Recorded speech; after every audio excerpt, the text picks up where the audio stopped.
Platinum Prince Ndururwana achinyomba seColors ari kudedzera kuti chirwere chakabva kuna Moria Knight chaakapiwa naKiller T. Hi guys, welcome to Zim Celebrity TV. If you are new to this channel, please subscribe, but if you are a returning subscriber, welcome back.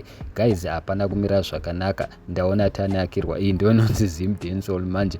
Hanzi naPlatinum Prince maziromo anenge mapapu ehwai epingi uri kurwadziwa nemuwiri.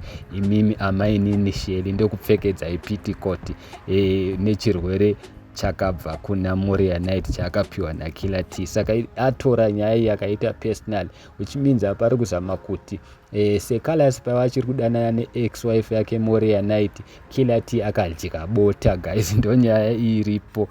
Ataura achiti pamatadza kutaura mati kudiko, but anga achiita kunge ari kutaura zvinonyadzisira because paripo paari kuimba achiti pamata, munoziva mega ari kutaura zvinonyadzisira, but ari kuzouya kuti mati kudiko, pamatadza kutaura mati kudiko.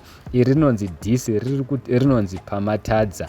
Munongoziva mega seColors ndiye akatanga, zvinonzi ukadena mago ndezvako. seColors ndiye akatanga achinyomba Platinum Prince netimu yake, crew yake vana Confused pangoma yake itsva inoti mambo ndimambo. Ari kudedzera kuti ndiye mukuru. Saka Platinum Prince has come guns blazing achidedzera kuti iwe mazeromo anenge mapapu ehwai.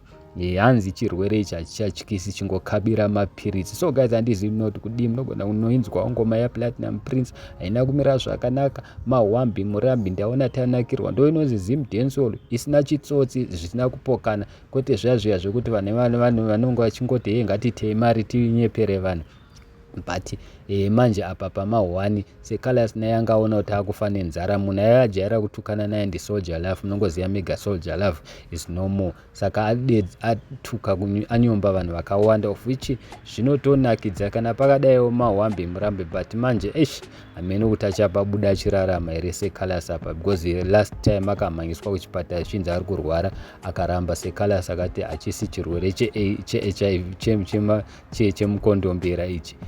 Asi Platinum Prince arikudedzera chirwere chemukondombera ichi. Chirwere ichi chakabva kuna Moria Knight, newe Moria Knight akavata naKiller T. So mahwambi murambi guys, ndaona tanakirwa this weekend.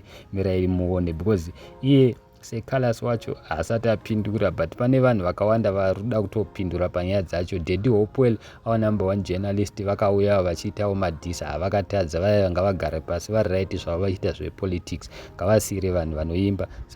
saPlatinum Prince kana takatarisa amupedzera seColors. Handizivi guys kuti munoti kudii so far, because Platinum Prince auya guns blazing. This is called personal. Aitora personal nyaya yacho. Pamwe ipapa seColors angona kuzoudzwa kuti mwana hasi wako futi, because pakaipa. Thank you so much.